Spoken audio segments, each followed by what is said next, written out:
Back in the 50s and 60s, Rovers were classier than Jags. Conservative and quintessentially British, they were the perfect wheels for a genteel, home counties world of Tudor semis, Ovaltine and reversible Macs. Each Rover model has a splendid engineering tradition behind it, and a splendid future ahead of it. But time hasn't been kind to Rover. That well-spoken world of the 3-litre saloon and the 2000 has been relegated to the Pathé newsreels. And for the last 30 years, Rover have been churning out cars which, how can I put this, have been anything but brilliant. Until now, that is. Under the mighty wing of BMW, Rover want to reclaim the middle-class heartland it used to call its own. And to do it, it's got 3 new cars which have been repositioned, repriced and revamped. They've got a new corporate look and a slick new BMW marketing strategy. Tonight we're going to give our verdict on the 25, reassess the 75 and test drive Rover's 45 V6. Plus we're going to see how their image is faring in the UK. But to kick off, the new 25. New is perhaps the wrong word for the 25. It's a warmed-over 200, a car that always felt a bit out of its depth against bestsellers like Golf and Focus, which is why Rover have repriced it to compete with super minis like the Fiesta and the Polo. At between 8 and 15 grand, suddenly the 25 feels like a lot of car for the money. I've brought my tartan travelling rug and my National Trust guidebook, but I'm not going to need them because this 1.4 IS is an absolute blast. 16 valve, 103 brake, 60 in 10 seconds and 115 top. This is not a place for tweed jackets and stout brogues. Tweaks to the oily bits mean the steering's sharper, body control much tighter, and it handles like a hot shoe hatch. In fact, it does exactly what it doesn't say on the tin. So, whilst the 200 was never much fun, this 25 definitely is, and it makes the Volkswagen Polo feel like a donkey cart. Only the Fiesta chassis can match it for laughs. Inside, there's more room than there was in the old 200, with new, much more comfortable seats and new trim. The whole thing has a more quality feel about it, something sorely lacking in the old incarnation. The fit and finish of the cabin may not be quite in Volkswagen's league, but it's better than the Ford and a vast improvement on old Rovers.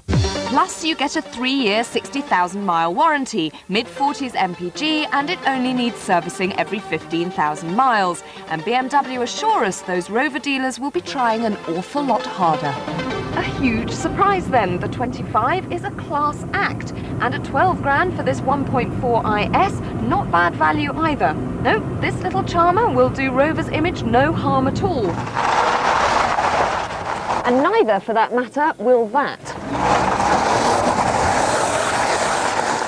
The 75 is the most powerful weapon in Rover's arsenal and the car upon which their entire future depends. So, time for the final curtain in our Rover drama. Can the last act be as good as the first 2? Is the 45 as bewitching and entertaining as the 25 and 75? Well, there's only one way to find out.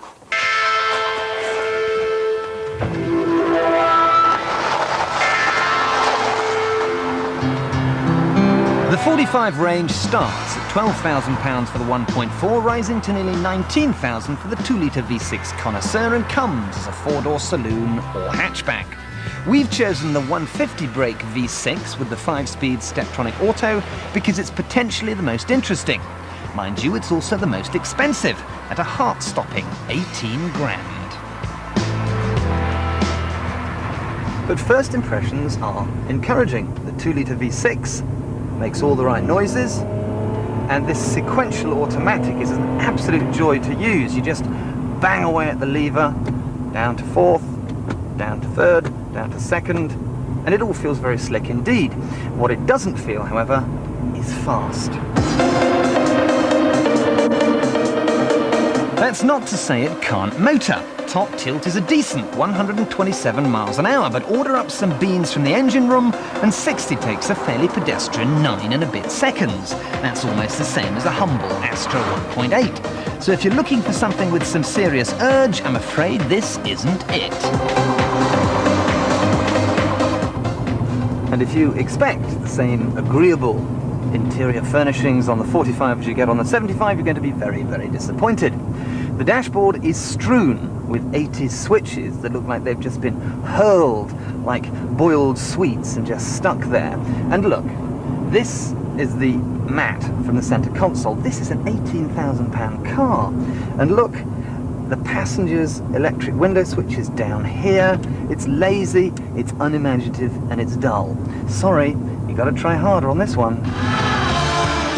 In fact, the only part of the 45 where there is any discernible improvement is the chassis. Wider wheels, new springs and dampers, plus fatter anti-roll bars make it feel much more tied down and responsive. Shame the engine doesn't have the grunt to match. But to be fair, the 45 is a huge improvement on the old 400. It's well spec'd, it's got a 3-year warranty, it drives reasonably well. But it's no match for the Golf and the Focus. And I look at this and it reminds me of a middle-aged uncle in Nike trainers.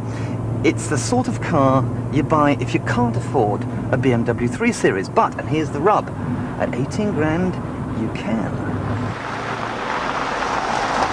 But hey, 2 out of 3 isn't a bad score. The 45 may be only average, but the 75 and 25 are genuinely good cars. Which brings me round to the question that I've been hiding from all day. Is this gang of 3 going to be special, separate and distinctive enough to guarantee Rover's future? Well, I suppose that's up to you.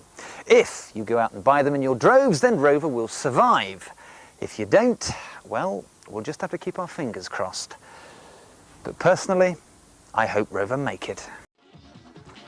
The world's press think the 75 is a bit of all right. The Japanese have given it their Import Car of the Year award. It scooped the 1999 World Car Award. Plus the Germans have given it their snappily titled Golden Steering Wheel Award. Not forgetting a huge honour from Italy.